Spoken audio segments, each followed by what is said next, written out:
Okay, type your name in the comments because I just pressed record and Okay. we'll be starting here shortly. So, what's happening today is because campus is closed for the next 2 weeks. Are you aware of that? Me? Yes. Okay, so campus is closed next week, and the following week we will be back on January 3rd.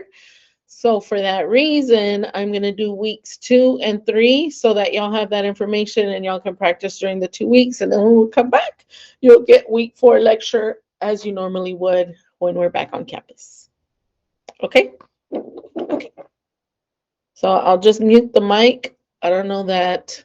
Well, we'll just wait for other students to join us. Okay? Okay, I had a question on gel removal. What's your question?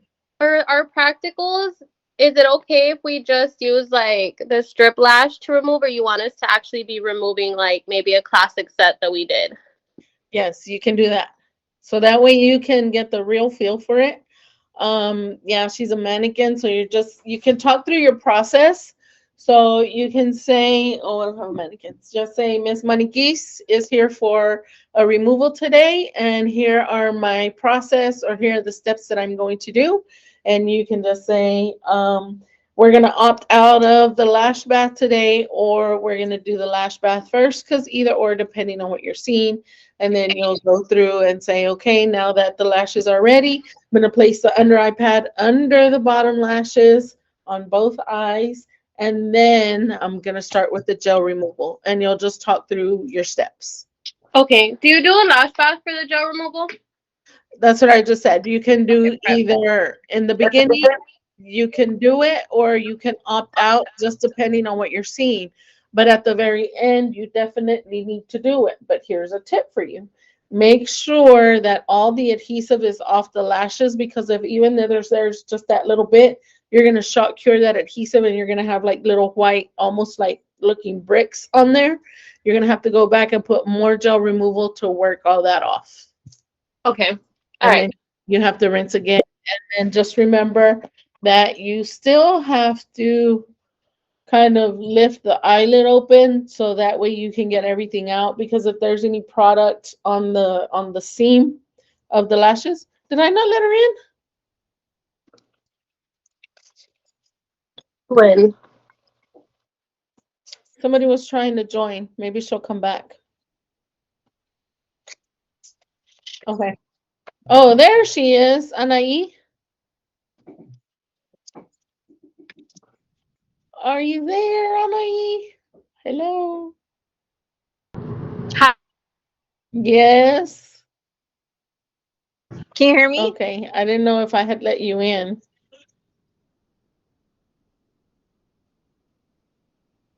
Okay, she's in. So you'll have to go back and put more gel removal and then go in and work that off to make sure you're opening the eye. And you can explain all that in your practical when you submit that.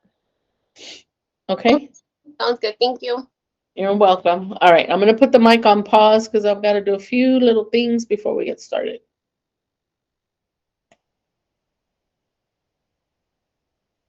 Anai, type your name in the comments so that we know you're here. Perfect. Thank you, dear.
client, it's best to layer. There's not like it's natural. Then go where, can you see my screen? Yeah. We'll take.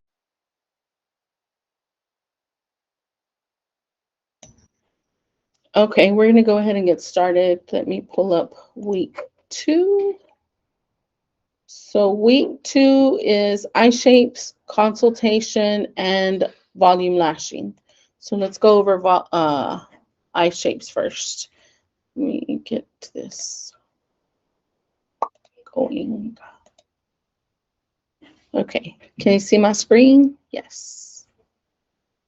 Alrighty, there it goes. Okay, so for eye shapes, we're just going to go over this very briefly. It's a quick presentation. Nonetheless, here we go. So where our first eye shape is deep set eyes. And with deep set eyes, they are large and they are deeper set into the skull. So what tends to happen is it gives the illusion that there is a more prominent brow bone. So it just makes it look like it's pushed forward, but it's actually not. It's just that the eyes are set further back into the eye socket. Okay, so you'll add longer and curlier extensions, if applicable, to the client's natural lashes. Okay. Then we have monolid, and monolids are flat on the surface and they don't have much of a crease, if any. So here you see where it looks like it's just flat, but then if you look on this side, you can see the crease is there. It's visible. It's visible here, but because of the way her face is angled and the color of eyeshadow that she has on, it looks like there's not a crease, but there is. Okay, so you can add longer length extensions to the center just to give the appearance of a lift. Okay, and then hooded eyes, they just feature an extra layer of skin that droops over the crease, and that causes the lid to appear smaller. And that's just because you can't see the crease, and that skin, the weight of the skin is sitting on the lid. Okay, so on this client, it's best to avoid lower lash extensions. Okay, and then protruding eyes create the appearance of projected lids in the eye socket area. That just means like it looks like they're sticking out further. So avoid using extremely long lashes, and if the eyes are extremely round, use medium lengths, placing them on the sides to balance the shape, and just focus on creating thickness and not length. And then here we have Angelina Jolie, and she's got almond eyes, and the upturned eye takes the form of a classic almond shape with a natural lift at the outer corner. It's considered attractive, but sometimes it needs to be made to appear slightly larger to stand out. So add longer lengths to the center of the eye. Okay, and then if someone has only round eyes and not almond, you can make them look almond by adding longer extensions to the outer corner to give the rounded eye more balance. Okay. Then we have downturned eyes, and downturned eyes have a slight dropping on the outer corners. Let me see, does it do it here? Okay, so with downturned eyes, what you really want to do, and I think we talked about this in another presentation, is you're going to do an imaginary line all the way across, and if those outer corners are under that line, they're downturned. Okay. So then your closed set eyes are less than one eyeball width apart. So you're just going to kind of measure the eyeball, whether you use your fingers but not touching the client's eye, moving it to the center. If her inner corners are on the inside of where your fingers are, then they're close set. Okay. Or you can use a pen or tweezers to kind of mark where the beginning and the end is. So that way you can make that determination if you're like, I can't tell if they're close set eyes or not. So you can do that measurement. Okay. So, and that just mainly means that it gives the appearance of the eyes being further apart, or you can give the appearance of the eyes being further apart just by applying the longest extensions to the outer corners. making sure to avoid placing extensions to the center or the inner corners. And then placing too many medium ones near the center or the inner corners can draw attention to the nose. So you're trying to make it look like they're not so close, making them look like they're further apart than what they actually are. So then you can do the same concept or that same measurement with wide set eyes. And if the outer corners, if the inner corners of her eyes are on the outside of that measurement, then they are wide set. So you want to place longer extensions at the inner corners. So normally we use about 8 to 9 inches, but you can get away, millimeters, but you can get away with doing 10 and 11 millimeter lash extensions, but that is an exception. So mix them in with the 8 millimeters. Okay, any questions on that? All right, then let's jump to our next presentation, which is consultation. And so consultations, what we're going to talk about is the agenda. So your contraindications, service and pricing, your release form, mapping, rebooking, and aftercare. Let me move this because it's kind of bothering me. All right. So your consultation is key to success when performing a service. During the consultation, you will have the opportunity to get to know your client. This time allows you to build a relationship, demonstrate professionalism, and grow your business and your reputation. And honestly, this is just like your greeting with your clients, especially if you don't know them. This is when they're honestly going to decide if they like you or not, or if they feel that they can trust you or not. It's like when you go to the doctor and your doctor, you're going to greet your doctor. You're going to greet the nurse first because they're going to come and get you.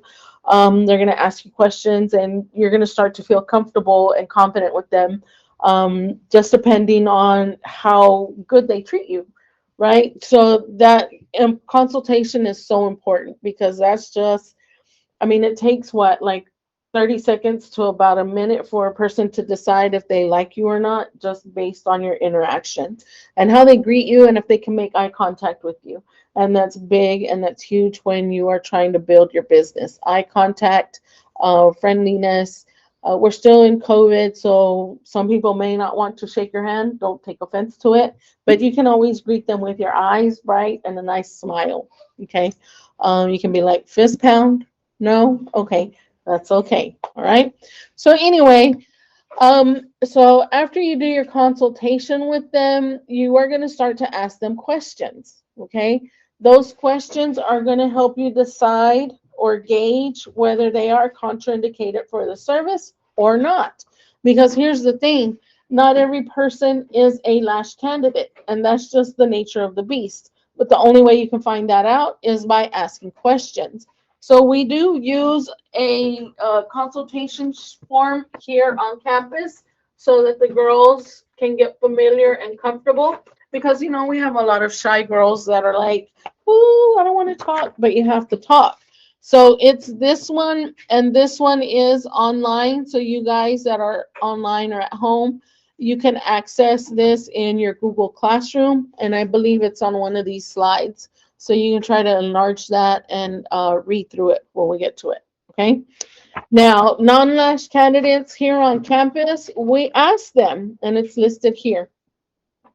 So tell me, Ms. Sonia, do you have allergies to any adhesives or latex or seasonal allergies? If she says yes to any of them, first off, we need to gauge like what is an actual allergic reaction to the adhesive. What are we looking for? How do we know? And do we know that she's actually experienced an allergic reaction? I don't really know. So that's my time to ask her. So talk to me about your allergic reaction. Like, what did it feel like? Like, talk to me about it. So if she says, well, I just felt like a little burn, or it just felt kind of weird when I scratched it and then that was it. So how long did that last? Maybe a few minutes. Okay, so that's just telling me she had a reaction. All right. If it's an actual allergic reaction, you're going to get more of an intense explanation. And what I mean by that is she's going to be like, oh man, my eyes were red and they got swollen and they were itchy and I wanted to take them off, or I couldn't sleep. They were bothering me so bad, I wanted to go to the doctor. How long did that last? Well, I got them done on Friday and I was finally able to get them off on Monday. So the entire weekend you felt that, or X amount of days, whatever it is. So with that type of explanation, it's like, okay. So now you got to consider, or you can ask her, so where did you get your lashes done? Like, who did them for you? You can try to ask, because if it was where you were at, then you got to be like, oh, well, it was our adhesive.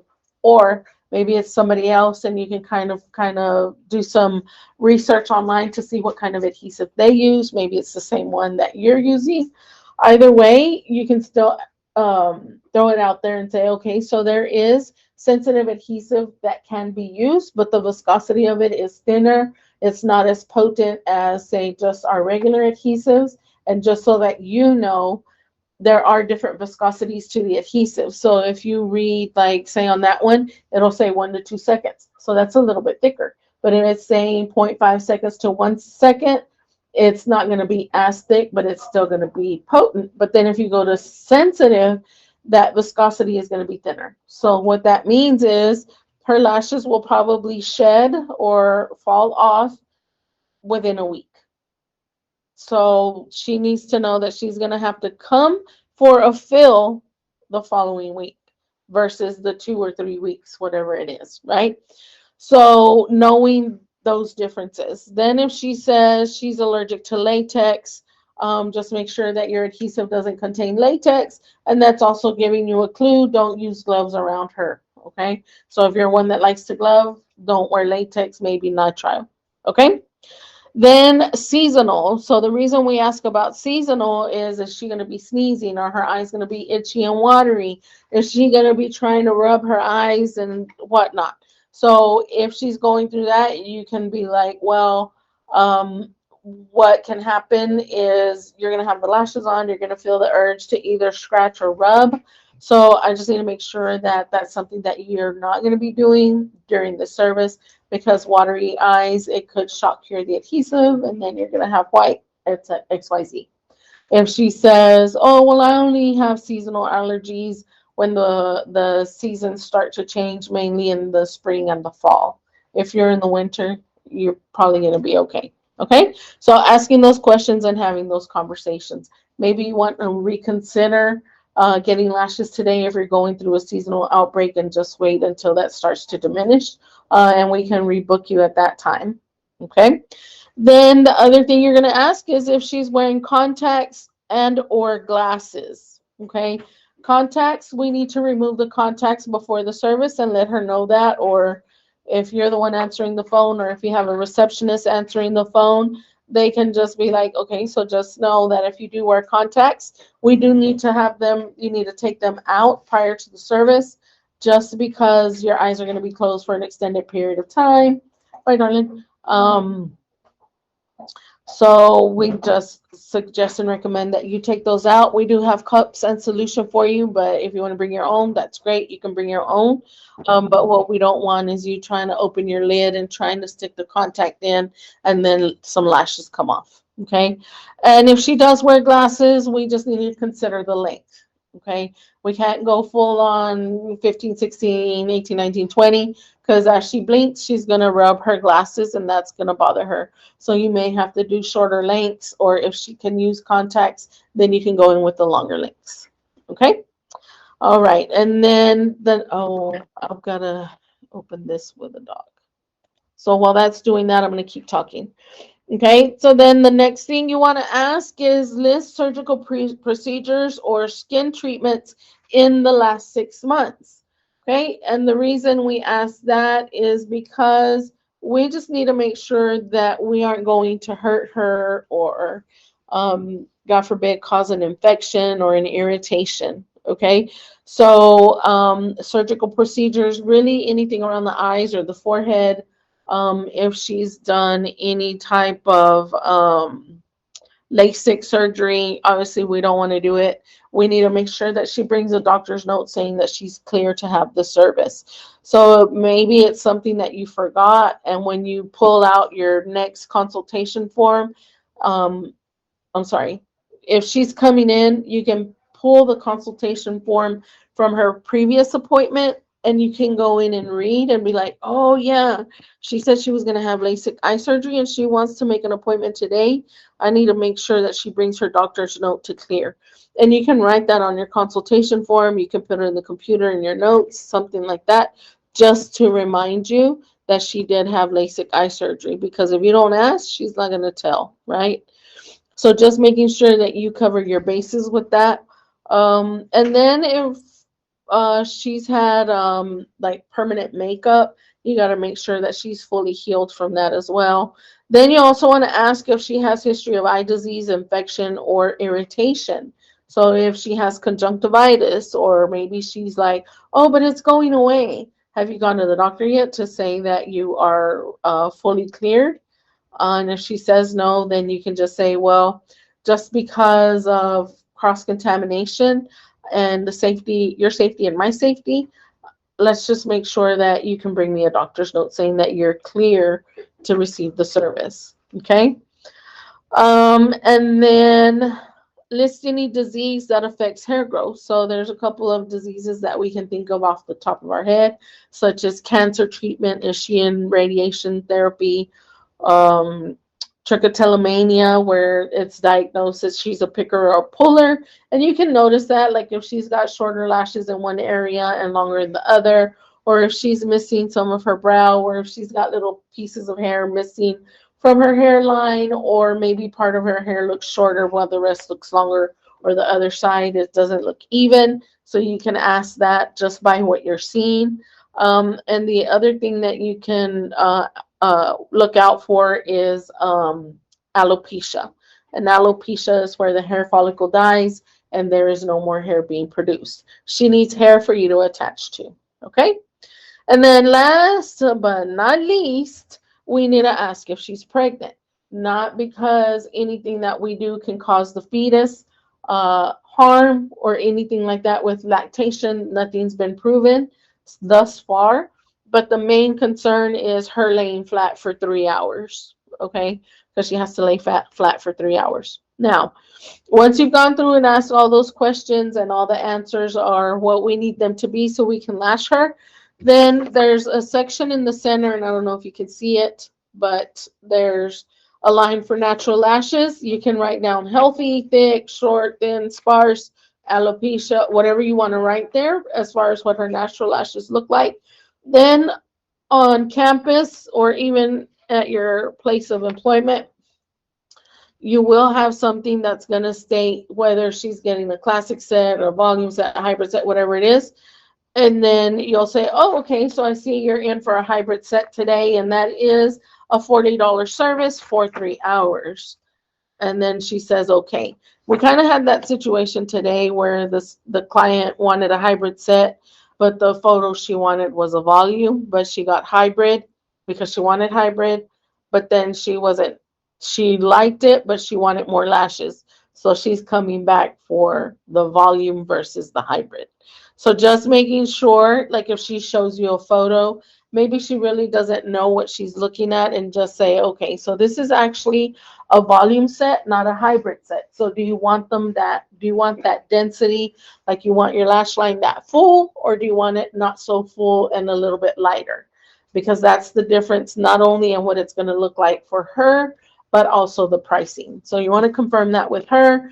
And then on campus, we only use C curl. Every now and again, we'll get D curls, just depending on what the vendor sends us. But when you're out there on your own, if you're going to have every curl under the rainbow, you're just going to have a talk with her and say, so do you want your curl tighter? Do you want it more relaxed? Do you want it more flat? Like, what type of a curl are you looking for? Then you'll write it down what she's looking for. And you can show her in case she doesn't know. You can have a diagram that shows all the curls in the world, and she can pick what she wants. Okay, then the diameters. So just looking at her lashes, you can kind of guesstimate how long they're going to be. If she's gotten them before and she knows what her recipe is, so to speak. She can tell you, yeah, my last girl used 13s and 14s, and I really like those lengths. So you can come in and put longest lengths 13, 14, and adjust for the shorter lengths. Then you can, after you do the mapping on her under iPads, you can do your mapping here on the picture. Then before the service, you always want to make sure she goes to the bathroom first. Make sure you go to the bathroom first. That way we don't have to take a potty break in the middle. The other thing you want to do is ask permission to take photos, especially if you were trying to post online. Ask for permission to take the photo and post before and afters, okay? And this form doesn't have that question on it, but you can always handwrite it in there. So before you get started, and this is so important, you're going to say, okay, Miss Cynthia, so after the consultation, all the questions that I asked you, everything sounds like it's good to go. Just to reiterate, no allergies to anything, no contacts, no glasses. You haven't had any surgical procedures, no diseases, infection, or irritation, and you don't have anything that affects your lash growth. You're not pregnant. The curls, this is the curl you want. This is the set you want at the price you want. This is the time that you're scheduled for, and these are the lengths we're going to use. Does that sound like everything? Okay, so we're good to go. If you have any doubt or need to change your mind, let's go ahead and talk about it now, because if not, this is what we're going to do. And if she says, okay, great, then just say, all right, now I just need you to print, sign, and date, just to say that you agree to everything that we just talked to, and then we'll get started. Okay, so this is a short version. There are longer versions out there. So just depending on what the business is and what they're covering is what the questions are going to pertain to. Okay. All right. Any questions on consultation? And it's a lot of talking. Believe me, I know. Because on campus, you still have another form that you get graded off of. And we can talk about that. If Ms. Cynthia didn't talk about that earlier, we can talk about that here in a little bit. What time are you leaving? 8:30. Okay, we can talk about it in a little bit. Okay, so now once we've gone through the consultation, of course, that's our time to go back and start the service. But you're still going to look at service considerations. So I've already talked about the allergies. This is just saying that they may have difficulty with lash extensions. And if they're new to extensions, you may offer to patch test. And how do we patch test? Does anybody know? We like on the wrist and somewhere not directly along the face and stuff. Is that what you mean? Yeah. Like how Well, their body, like how their skin reacts. Well, as far as a patch test for lash extensions, where you are actually going to test is on the lash line. You're going to do like 5 lashes at the same length or shorter lengths, just on the outer corners. You can do it on one eye or you can do it on both and wait 24 hours. If she has a reaction, then you're allergic. If she doesn't have a reaction, great. I can banana peel these off for you real quick, give you a lash bath, and then we get started. Okay? Then what, yeah, so then we also got to make sure that she's not allergic to the under eye pads. Some people are, or for some people they feel an itching, and if that's the case, you can just use tape. I like using medical tape. I like using 3M and NextCare. Those are my Like favorite tapes. That's what you mean, like medical tape? Mhm. Oh, okay. Because they hold better. That, like in the summer months, that starts to lift and it doesn't stick well, or it's too sticky and it's hard to take off. But that medical tape, it is made like for sensitive skin, and they use it in hospitals and on people all the time. So I prefer medical tape. That's my preference. Okay, then clients with active infections, recent eye surgeries, microblading, or fillers are not great candidates for lashes. Proceed with caution. It is best not to work on a guest until they have full clearance from their physician. When in doubt, always refer to your insurance provider.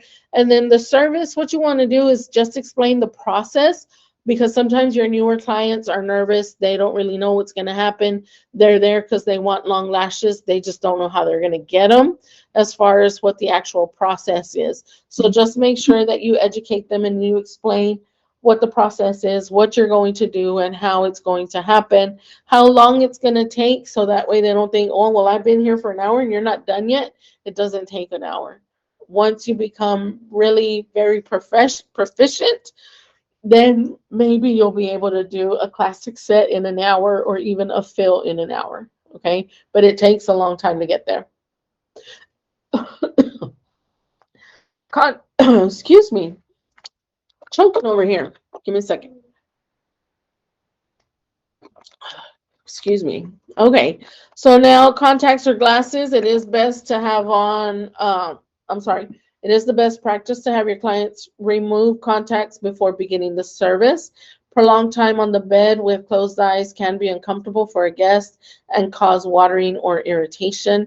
And then your guest comfort. So making sure they go to the bathroom every now and again, you're going to have to stop, get them up and walk them to the bathroom. But it's kind of like the clock is still ticking. Like you don't grant them 5 or 10 more minutes at the end, especially if you're booked out. You can't give those extra 5 or 10 minutes. You're going to have to lash to the hour. Okay. And then, so you may want to just go in and lash a little bit faster just to make up for that time lost if you can. Make sure that they have pillows, that your area is clean. Sanitation as far as your final exam to go get your license is about 80% sanitation. So knowing your sanitation before you graduate out of here is going to be imperative. You should always be cleaning and disinfecting after every client, not just when you want to, it's after every client. Okay. And then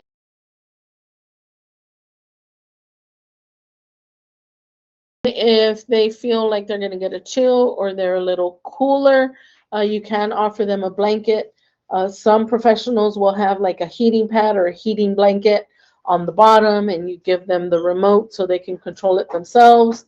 A place that I worked at, the chair had the heater and the massager, so they could get massaged and they could stay warm, but they also got a blanket over themselves, so that way if they got really cold, because your lash rooms are not supposed to be like super warm because it can affect the adhesive and cause it to thicken up. You just want a cooler temperature in your room. Okay. And I hear where clients all the time, oh, the last girl I went to, her room was really cold. I thought she was trying to freeze me. No, ma'am, it's not that they're trying to freeze you. It's that we need our adhesive to perform at its peak with its environment. All right, so now service and pricing. So you always want to confirm the service and the set. So whether you're doing a classic, a hybrid, a volume, if you're doing a fill, or if you're doing a removal. On campus, the difference between the full set and the fill is not the pricing. The pricing doesn't change here on campus. What changes is the time. So your full sets, whether it's classic, hybrid, or volume, are 3 hours. If you're doing a fill, it's 2 hours. And on campus, your classic sets are going to be 30, your hybrid sets are going to be 35, and your volume sets are 40. The removal is $20. I believe it's 20. Okay. And you're usually scheduled out about 30 minutes for a removal. Okay. Can you see the screen? There it goes. I'm over here talking without a screen. I'm sorry. Let me go back. You got to tell me if you can't see anything. Say, Miss Monica, we can't see it. All right, so there's that. And you've probably already seen it before, but we still need to see it again. Okay, there's that one. There's the service and the pricing. And then always under promise and over deliver. So if you're kind of leery, just be like, you know what, that set, with what you have, I will try to get it to what that looks like. But just know that your lashes are just a little bit shorter. They're a little bit thinner, but I'll do my best. And then, so she's going to be like, oh, what is she going to put on me? Just be like, I will do my very best. And then when she opens her eyes, she's going to be like, dang, girl, what is this? You did phenomenal. Okay. So, Anyway, moving on. I was at a loss for words. Can you believe that? So your service application type. So you really got to know what your sets look like. They differentiate. And I have students that kind of struggle with volume and hybrid. Miss Monica, this is a hybrid set. I'm like, that looks like a volume. What lengths did you use? Well, I used 0.05s and 0.03s. Okay, you did volume. You didn't do a hybrid. Okay, so knowing what that is and how to deliver on it. Then when they get closer to the end, they're like, I finally realized what I was doing. Now I know what it meant. And then they start to do what it actually should be as a hybrid. Okay, so remember, your classics are 0.15s, and you're doing 1-to-1 application, meaning one extension to one natural lash. Your hybrid is a mix of 0.15, so you're still doing 1-to-1 lash application, but you are also adding in 4D fans. So you're going to have not only 0.07 fans on your palette, but you're going to have 0.15s, and you're going to sprinkle those throughout, or you're going to lash at a 50-50 ratio. You could even do 25-75. Like if you feel you're struggling, you're like, Ms. Monica, I don't know how I'm going to get all these lashes on. I'm really short on time. Then I'll be like, okay, just stop and build your fans and add more fans, or stop and add more classics in if you feel that's easier or faster for you. Okay, then volume is, and your hybrid is a go between classic and volume. So if they don't want them super full, but they don't want them as sparse as a classic, a hybrid is a good way to go. And then your volume, you also want to make sure what that looks like, how full it's going to be. It is going to be more dramatic, and it's good for people that like to wear lash strips and they want that full look. Okay, recreating lash strips looks. Sometimes your client's lashes can't hold those spikes and trying to recreate those full lash strip looks. You can be like, ma'am, based on your lashes, you may want to stick to wearing lash strips. I can go in and do classics, or I can go in and do a hybrid. And until you grow your lashes out, we do sell a lash growth serum. You can wear that while you have your extensions on. Once your lashes are thicker and stronger, then we can go into the look that you would like with fuller, thicker lashes, maybe slightly longer. Okay. And also with the refill, again, you'll explain the process. All right, Cynthia. So now that we're done, I'll need to see you back in 2 weeks. You should have at least 50 to 60% of your lashes still on. That doesn't mean this half of the eye still on and this half of the eye still on. What it means is they look still pretty full, and you're not going to have to spend 3 hours filling the set. You're only going to spend 2 hours or less than 2 hours. Okay. Then you'll also explain the removal process. So reasons you would remove is previous damage from poor application. Maybe they have an allergic reaction, or you're trying to convert her in a new client where she had a bad experience somewhere else. You can do the removal and then give her your wowie zowie super wham bam lash set, and you win her over. Okay. Now your pricing survey, because some of you are going to be, all of you are going to be graduating, and you're going to move on to bigger and better things for yourself in your life. And if you are wanting to open your salon and you don't know how to price, what you need to do is research the salons in the area, either where you live or where you are going to open your business. You want to create a list of the competitors that offer the same services that you want to offer, and then research that. Some people will even secret shop just to see what the experience is, what dictates the price that they're offering, and then you go from there. But what you want to make sure is that you stay competitive and price your services according to your ability. So what that means is maybe you're greater at classics and volumes and not so great at hybrids. Maybe you don't want to offer hybrid, but maybe you want to offer another service. Like, I don't know. Maybe you just want to omit that service. I was going to say another service, but you really can't because of your license. So anyway, moving on. Oh, you can do henna and threading. So you can add that in just to kind of compensate for omitting the hybrid lashes or whatever it is. Okay. All right. So now you're mapping. Here we are touching on mapping. So if you're at home, you can take a picture of this, or you can jump into Google Classroom and you can pull this up for your reference. If you have a printer, you can print it out. Okay. But either way, options for mapping are endless.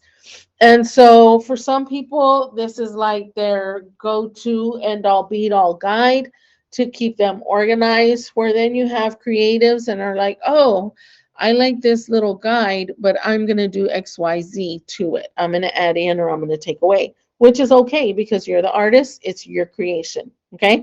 But what it does is it keeps you organized, and it is customizable for each guest. Okay. So if I'm constantly going to the same person, it's because I like what she's doing. I like how she treats me. I like that her place of business is always clean, and I love the value for my money.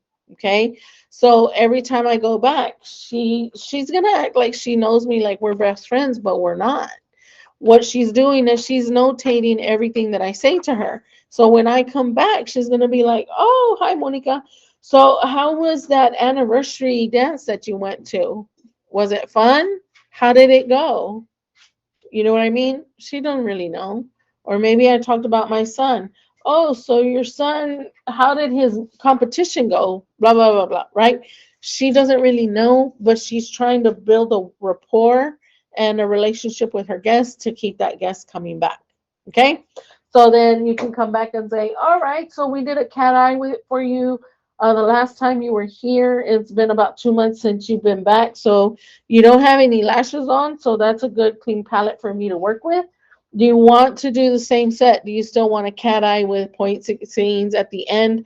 No, those were too long for me. Can we go back to a shorter length? Absolutely. So what are you thinking? If we're going 2 millimeters longer than your natural lash, do you want to stay with the natural length or do you want an in between? We can go up 1 millimeter. Okay, that way you have that discussion, but you don't know that unless you're taking notes on your consultation forms. Okay, some platforms have digital consultation forms, and that's a-okay. I worked at a place where we did have the digital consultation form, so I could just pull out my phone and look for her on the phone and read my notes and be like, okay, this is how I need to prep for her. So I would have my cart ready to go by the time she got here. If I knew she was a flippity floppity one, then I would pull out extra lash lengths and keep them on my cart so that way I wouldn't have to get up and walk away.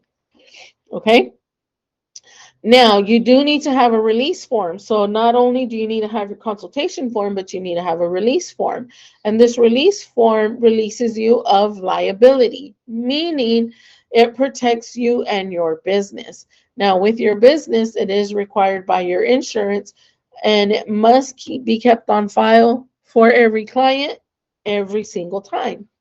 So even if my grandma, if she's like, if I had a grandma that was 120 years old and still alive, and she was getting her lashes done with me for, I don't know, 5 years, how many consultation forms and release forms am I going to have on file for her? A lot. 5. Oh, well, I don't know. Never mind. Micaela, said You 5 said years. 5 years, but no. My 96-year-old grandma wants me to tint her brows. I'm gonna make her sign a release form. Yeah, because you know why? Because you don't know what she's thinking. She could say something to you, but if you hurt her, and she's like, no, I need to sue her. She absolutely can sue you. I mean, we've heard it before where family does things to family. So she can sue you. But if you don't have this form to save you from that, she can. And if you don't have this documentation, she can. And that's a hypothetical, but it's also reality because it has happened, right? I mean, and I don't, you weren't in class last night, but at another school that I taught at, let me tell you this. I was going to school to be an esthetician, and I wasn't the one that did the service. I was I was an intern. So I was an instructor intern at this school. And so this lady came in, and there was like, how do you say, like, there was no attention drawn to her, in other words. So they did the consultation, everything was signed off, and at that school, the students had to bring the consultation form to the instructor. The instructor had to verify everything and then say, okay, you're good to go. Okay, so that happened.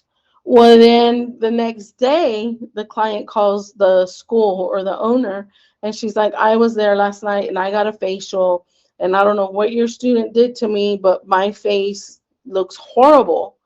Well, continuing on the conversation, I guess she felt inclined to really prove her point, that she came back to the school to show that her face was frozen because she did not give the full truth on her consultation form. She said, no, I have not had Botox or fillers.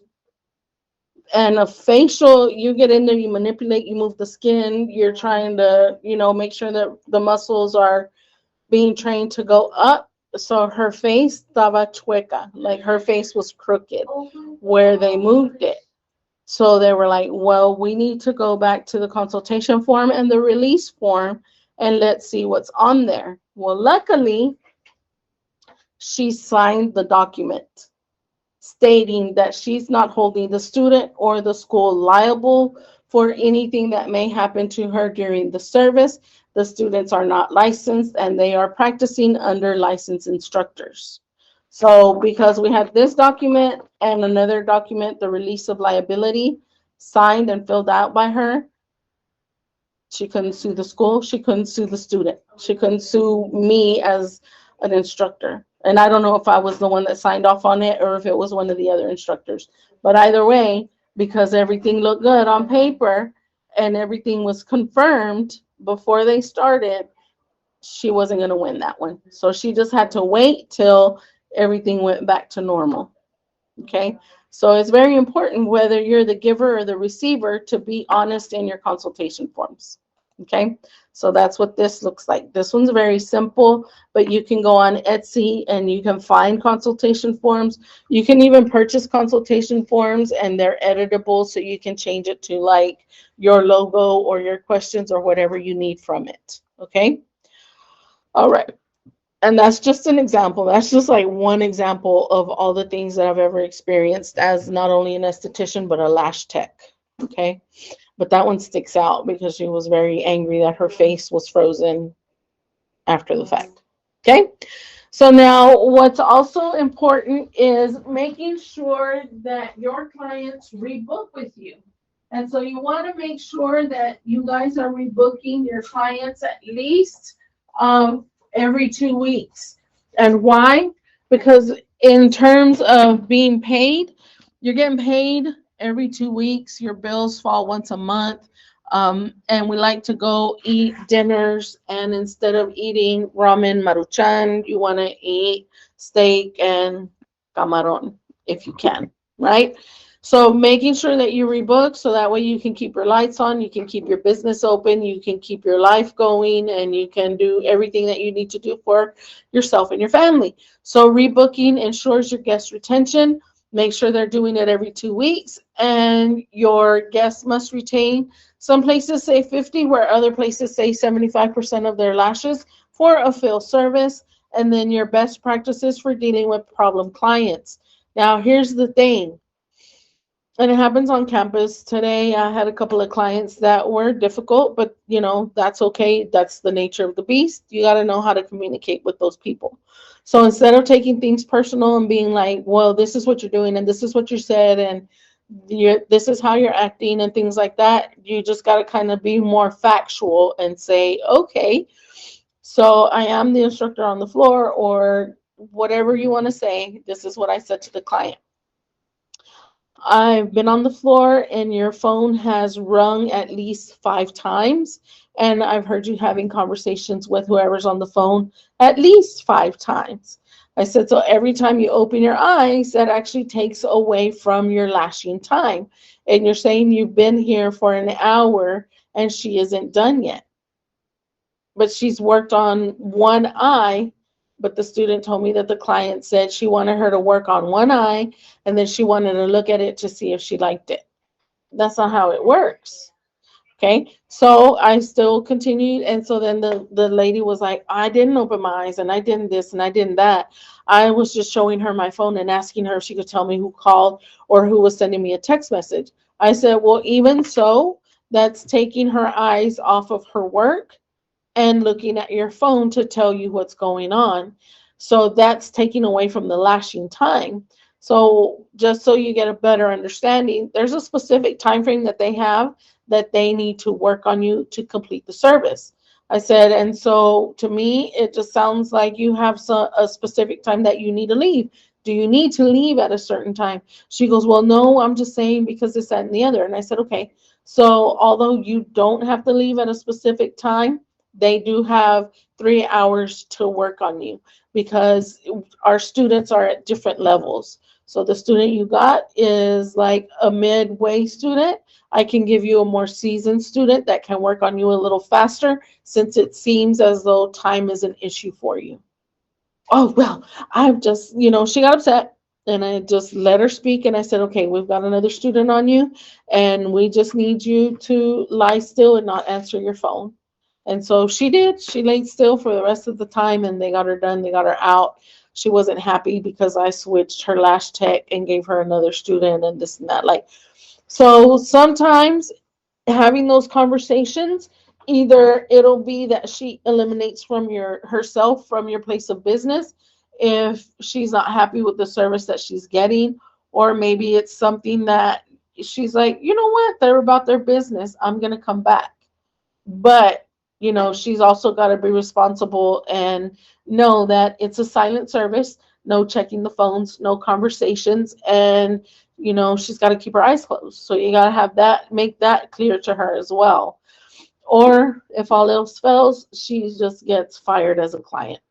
And that can happen. There's nothing wrong with that because you'll get another one. Okay? So then just knowing how to deal with that, and then your aftercare. So you'll want to have aftercare cards. Some girls will, excuse me, they'll have like a business card or a referral card, and then on the back side, the aftercare is on the back side, or it'll be an appointment reminder and aftercare. So however you want to design your cards, but always make sure that they have something that specifies what their aftercare should be, because they can come back and say, well, you didn't tell me. You can be like, well, it's our habit and it's our practice that once we're talking about aftercare and home care, that we send you off with a little goodie bag. Did you not get a goodie bag? Yeah, I did. Okay, well, the card was inside the goodie bag. Did you check the bag? Oh, that's what that was. So there you go. She openly admitted that she didn't read the card. Okay, so having that aftercare and speaking that to them, and also having retail options, because if you need to sell products, say you buy a lash shampoo for $5, you can turn around and sell it for 10, 15, or 20, depending on your market. Okay, so what you're going to do is at least sell her a shampoo and a lash brush. Okay. So if that's the case, I would look at my client and say, okay, Micaela, now that we've got your lashes done, you and I are partners. So what I need you to help me with is I need you to wash your lashes twice a day, every day, once in the morning after you get up and once in the evening or at night before you go to bed. So remember that lash bath? Did you like the lash bath that I gave you? Oh, yeah, I loved it. It felt so soothing. So that's what you need to do for yourself every morning. Just dispense that shampoo on your lash line. Get that brush, get in there and scrub in downward motions. You're not going to use a bottle, but what you can do is scoop the water up and just splash it on your eye. Don't rub your lashes. And then you can dry them. We do have that cute little fan that you can buy. And then if she says, oh, okay, I didn't know I could do that. How long